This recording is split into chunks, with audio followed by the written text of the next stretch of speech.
Bonjour à tous, bienvenue sur la chaîne de Plancton Curieux. Ça fait un moment qu'on n'a pas fait de vidéo, vous le saviez, et je vous l'avais dit au plus tard vendredi de cette semaine, donc ça y est, on est vendredi. Je suis de retour chez moi, j'ai enfin le matériel adéquat pour faire des vidéos comme d'habitude. Donc on reprend, et on va se faire juste un petit récap des trois grosses infos de la semaine. Allez voir un petit peu comment ça se passe du côté de Bitcoin et de la Bitcoin dominance vis-à-vis de l'altcoin season. Et on fera un petit tour aussi pour que je me remette en jambe des différentes cryptos qu'on suit et dans lesquelles on pourrait potentiellement investir parce qu'on est sur une semaine un peu dans le rouge au final, à part bien évidemment cet énorme token PP qui a fait plus 1300% en une semaine, qui s'est hissé comme vous le voyez ici à la 39e place au moment où je fais la vidéo. Il est vraisemblable que ça aille encore plus loin. Donc on va bien sûr en parler un petit peu, j'ai un article pour vous. Au-delà de ça, on voit qu'on a pas mal de baisses, donc peut-être effectivement proposer des achats dans le week-end, dans les prochains jours. On va en parler, vous voyez, PancakeSwap qui arrive sur 2,50, c'est une valeur que je surveille depuis la semaine dernière et qui, à mon avis, mérite un petit peu d'intérêt. On va commencer du coup par la grosse news macro de la semaine, c'était tout simplement la hausse des taux hein, de la Fed. Donc on a remonté de 0,25, un quart de point.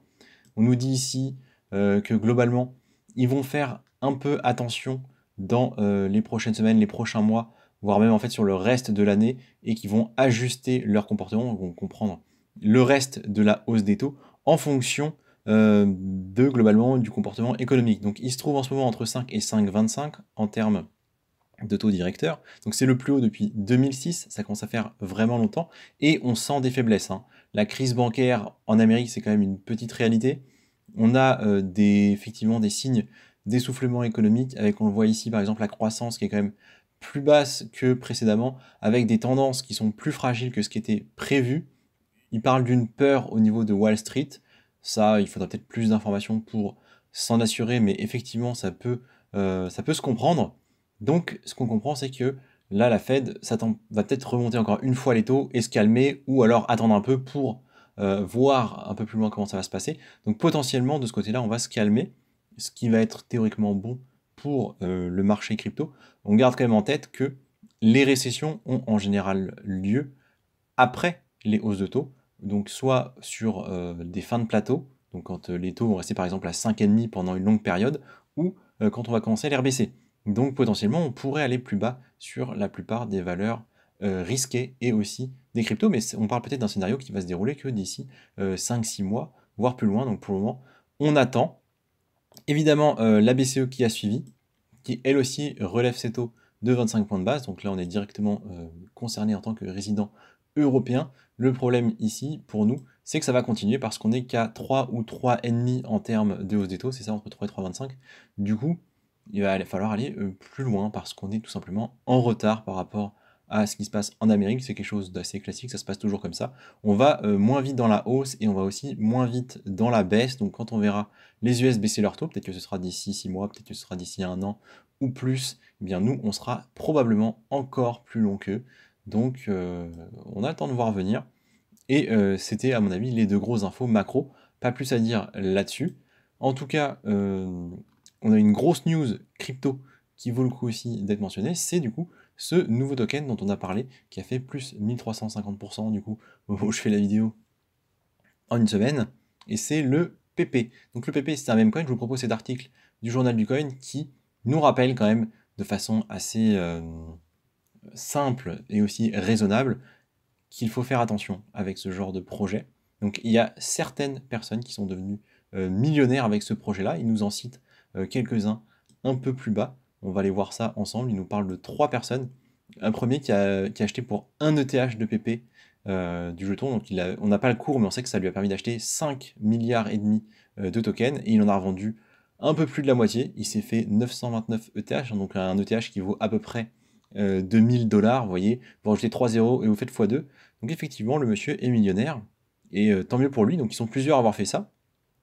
Tant mieux pour eux. Donc c'était un gros risque. Maintenant, vraisemblablement, ça va attiser l'envie de beaucoup. Et donc il est probable que le token aille encore plus haut. À titre personnel, j'irai pas acheter un token qui a fait plus 1000% en si peu de temps. On voit même sur la journée, on est à 141%, c'est complètement dingue. Vous l'auriez acheté hier, ou même au moment de la sortie de l'article, vous auriez juste gardé les tokens, c'était fou, vous êtes un x2, un x3, c'est complètement dingue. Donc je pense que se brûlent les ailes ceux qui effectivement ont joué avec des leviers, ont fait des x2, des x3, des x10 sur des valeurs futures, sur des leviers tout simplement. Mais si vous avez juste acheté et gardé le token, vraisemblablement pour le moment, vous êtes en positif parce qu'on est à l'ATH. Donc effectivement, il faut faire attention, mais pour tous ceux qui ont acheté au moment où l'article est sorti, donc c'était il y a 2 jours, globalement ça se passe bien pour le moment, si ils ont été raisonnables et qu'ils ont acheté en spot, tout simplement. Donc tout ça, ça tourne autour tout simplement d'une image qui circule énormément sur Twitter et qui est beaucoup utilisée en fait dans les communautés un peu tech, un peu crypto, etc. depuis longtemps en fait, ça existe depuis 2005 cette image-là. Le problème c'est que derrière il n'y a vraisemblablement pas de projet, donc pas de réelle valeur.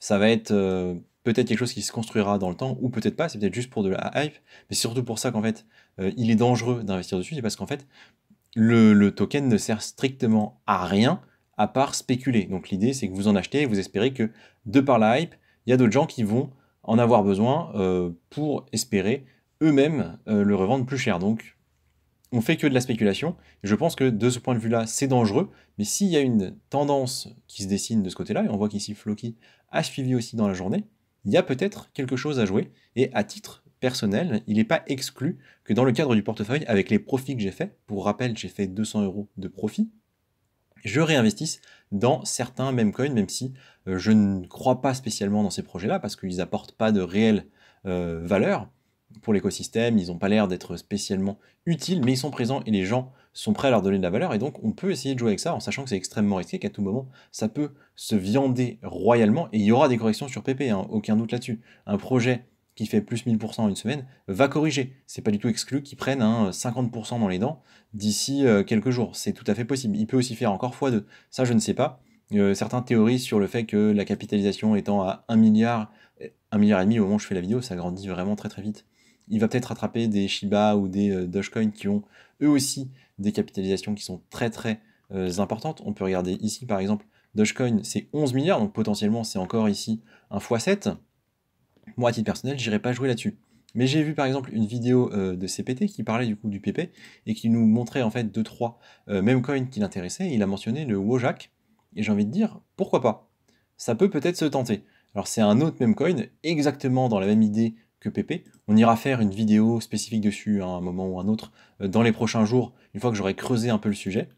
Pourquoi est-ce que ce serait plus intéressant? Tout simplement parce qu'il est beaucoup plus petit en termes de capitalisation et de valeur. Il est en 2618e position au moment où je fais la vidéo. Donc il a quand même beaucoup monté, hein, soyons clairs, il y a 10 jours, ça valait à peu près 10 fois moins que sa valeur actuelle, donc ça reste extrêmement cher, et potentiellement on peut avoir des énormes corrections. On voit qu'on en a eu une ici par exemple, hein. Le 3 mai on a atteint les presque 0,01, vous voyez on a 0,0009, 3,0. Et là, on est redescendu, on a fait plus que divisé par 2.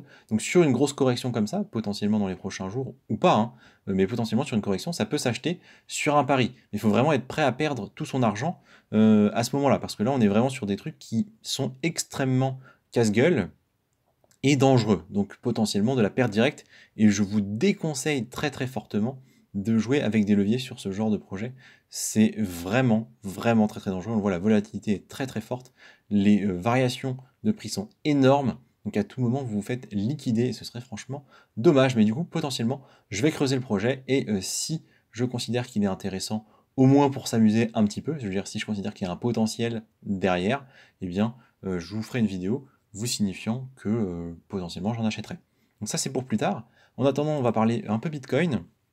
On voit ici au niveau des volumes qu'on n'a pas de grosse résistance, que ce soit au-dessus ou en dessous de la position sur laquelle on est, autour des 29 000 $. Hein. Et au niveau des achats, on voit que dernièrement, les baleines, qui sont du coup la ligne marron qu'on voit ici, sont à l'achat, mais c'est pas extrême. On est dans des zones assez raisonnables entre du coup 400 millions et 600 millions. On parle en volume ici. Ceux qui achètent beaucoup, du coup, c'est ceux qui sont entre 100K et 1 million, donc des portefeuilles qui sont assez importants quand même, et le reste du marché, eh bien, il est plutôt dans la peur, plutôt dans l'observation au moins. Il n'achète pas. On voit ici, sur les 2-3 derniers jours, c'est en très très grosse baisse, et c'est vraiment en train de se calmer. Du coup, on va continuer avec l'indicateur d'Alcoin Season. Ça fait un moment qu'on ne l'a pas regardé. Mais là, il faut le dire, il est quand même au plus bas. On est à 6. La dernière fois, c'était à 10 la semaine dernière quand j'ai fait la vidéo du portefeuille. La dernière fois qu'on a touché ces valeurs-là, c'était en août 2021. Et avant ça, c'était en septembre 2019. Donc phénomène rare et en général de courte durée. À part ici en 2019, on voit que ça a duré quand même de juin à septembre, donc presque 3 mois. À part ce cas-là, vraiment, le Bitcoin était extrêmement dominant pendant une longue période. Sinon, on voit que c'est quand même quelque chose d'assez court, de seulement quelques jours ou quelques semaines. Ici, ça a été extrêmement rapide. Donc, qu'est-ce qu'on peut faire ici? Bah, on peut comprendre que acheter des altcoins semble être une bonne idée. Commencer à accumuler des altcoins dans cette zone-là commence à être une bonne idée. En plus, on l'a vu, les altcoins sont quand même sur des semaines relativement rouges, à part quelques exceptions.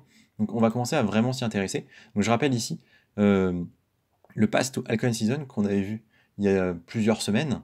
Donc d'abord, Bitcoin avec des liquidités qui vont vers lui. Donc c'est clairement le cas ici au vu de l'indicateur. On ira voir ensuite graphiquement à quoi ça ressemble. On va ensuite avoir des liquidités qui vont aller vers ETH. Donc c'est ça qui va nous intéresser dans un second temps. Les autres altcoins, ce sera pour plus tard. Donc on a le temps de voir venir, parce qu'on va d'abord avoir du Bitcoin vers Ethereum. Vous le voyez ici. Ethereum d'ailleurs qui a un tout petit peu repris sur la semaine dont on est en train de parler, qui est en train finalement de reprendre de l'intérêt vis-à-vis de Bitcoin, même si la Bitcoin dominance est quand même très forte. On est au-dessus ici des 48%, et sur on est en daily en réalité. Donc on est sur une journée plutôt calme, et donc je vais repasser en vue weekly pour que ce soit plus pertinent ce que je dis. Donc on est quand même sur une semaine qui est largement dans le vert, mais en même temps qui essaye juste de ravaler ce qui s'est passé sur les 2 semaines précédentes au niveau de Ethereum sur Bitcoin. Donc moi je considère qu'on est encore très très largement en Bitcoin season, malgré ce qu'on voit ici. Pour moi c'est plutôt une tendance baissière à voir quand elle sera invalidée. Mais donc, si tendance baissière il y a et perdure, c'est intéressant d'acheter soit de l'ETH, soit des altcoins quand vous considérez qu'ils sont au bon prix. Par contre, il faut être prêt à les garder pendant un moment parce que, on l'a vu, dans certains cas particuliers, notamment ici, la Bitcoin dominance peut durer assez longtemps. Donc moi, ça ne me pose pas de souci. Et donc, je vous propose qu'on regarde un peu ensemble, aussi pour me rafraîchir les idées, comment ça se passe sur les différentes cryptos que j'étudie depuis plusieurs semaines avec vous. Donc déjà, Bitcoin, on voit que, en fait, ça suit un petit peu la trajectoire que j'avais prévue, même si là, ça ne confirme pas. Il a l'air d'aller plutôt en hausse. Et écoutez, si on va vers les 40 000, ça me va très très bien. Mais pour le moment, je ne vais pas en racheter. Ethereum, c'est pareil, j'ai pas envie d'en racheter. J'attendrai que ça aille plus bas si ça doit être le cas. Sinon, tant pis. Binance, qui est en train de plutôt consolider, mais c'est une tendance haussière que je vois ici. Pour le moment, je ne vais pas en acheter. Matic qui retourne sur les 1 $. Alors c'est dommage, moi j'aurais aimé le voir plus bas encore pour pouvoir en acheter sur cette zone-là des 0,8, mais pour moi je ne vais pas acheter de Matic. Chainlink non plus, j'ai pas envie d'en acheter, on en a déjà parlé. Stacks, c'est encore trop haut pour moi. Litecoin, 88, c'est mieux, parce que moi j'en ai eu à 97, mais j'aimerais en acheter un peu plus bas. Peut-être autour des 80, j'aimerais bien, mais c'est peut-être trop demandé. On va voir dans les prochains jours, parce que le halving se rapproche quand même. Au niveau de Kant, pour l'instant, ça m'intéresse pas. On est sur les cours auxquels moi j'ai acheté. Fantôme, pareil, ça m'intéresse pas. GRT, pour le moment, pas intéressé non plus. En plus, on avait vu ici structure en double top. Donc pour le moment, ça ne m'intéresse pas non plus. Au niveau de Illuvium, on en a acheté à 55 il y a peu de temps. Et c'est gentiment en train de corriger. Donc j'attends que ça aille plus bas. En dessous de 45, ça va commencer à m'intéresser aussi. Au niveau de Filecoin, on est un tout petit peu trop pour moi. J'avais dit que je voulais mettre un ordre à 5 $, donc pour le moment, on n'y a pas atteint. Cosmos, j'avais dit 10 $, donc pour on est remonté à 11, ça ne m'intéresse pas. Au niveau de Casper, ouais, on était déjà trop haut. Dot, je l'attends à 5, donc j'attends que ça corrige un petit peu, en espérant que ça aille plus bas. Loopring, pour moi, ça c'est un double top, donc je pense qu'on peut aller plus bas. Je pense qu'on peut largement aller sur ma zone verte, en dessous des 0,3. Curve, ça fait un moment que j'en parle, que je dis qu'en dessous de 1 $ c'est bien, on va peut-être en acheter ce week-end, on va voir. C'était plus intéressant la semaine dernière, on avait 10% en moins en termes de valeur, donc à voir, on va voir ce qu'il fait. J'ai l'impression que ça range pas mal là ici depuis qu'il est rentré en janvier dans ce range. Entre du coup les 0,9 et les 1,2. Donc effectivement en dessous de 0,9 c'est vraiment sympa. Je surveille Curve. Au niveau de Aiken, non, on est l'IA, on va aller bien plus bas. L'IA ici pour Fetchai, pareil. Agix, c'est pareil, je dis j'attends des corrections, donc pour le moment ça suit mon plan. Pas de problème avec ça. Magic, ouais, double top aussi à mon avis, mais là c'est pas très très clair, c'est pas très très propre. J'ai pas envie d'en acheter pour le moment. RPL non plus, j'ai pas envie d'en acheter pour le moment. Radix entame sa correction, c'est normal, après un pump pareil, c'est tout à fait cohérent. La correction qui sur la semaine est de ouais, un bon 25%. À mon avis, on peut aller encore plus bas et de toute façon, la hype a été tellement forte dernièrement que j'ai pas envie d'en acheter pour le moment. Render Token non plus, on entame la correction, donc c'est logique, hein, c'est les deux grosses valeurs qui ont performé, qu'on avait repérées il y a plusieurs semaines, et dans lesquelles on n'est pas rentré, donc tant pis pour moi. Et enfin, Arbitrum, Arbitrum qui, pour le moment, est trop haut pour moi. Donc au final, pas grand-chose que je souhaite acheter. Il y a le Cake, dont on avait parlé la semaine dernière, et que d'ailleurs je n'ai pas rentré, dans ma liste, donc je vais le faire juste après. C'est pas celui avec le graphique, mais c'est pas très très grave. On voit que Cake ici, on est sur les 2,50. Je vous ai dit que c'était intéressant au niveau des 2,50 parce que, tout simplement, historiquement, il n'y a pas eu beaucoup de fois où le Cake est allé aussi bas. La dernière fois, on voit ici, hein, juin 2022, donc ça va bientôt faire un an. On est sur les plus bas annuels. RSI, on est à 28. Il y a une vraie raison d'acheter du cake ici. Je vous avais dit que je ferais une vidéo, évidemment cette semaine j'ai pas eu le temps, je vais certainement la sortir demain sur le cake. Il n'est pas du tout exclu que j'en achète ce week-end. Donc pour le moment, dans les vraies valeurs solides que je surveille, il y a cake et curve que potentiellement je peux acheter. Et on reparlera éventuellement de Memcoin avec peut-être une vidéo sur PP, même si je pense pas en acheter beaucoup trop, et peut-être Wojak si en creusant je trouve des choses intéressantes ou si je suis convaincu. Donc voilà pour la vidéo d'aujourd'hui, merci de m'avoir écouté et je vous dis à demain pour une prochaine vidéo.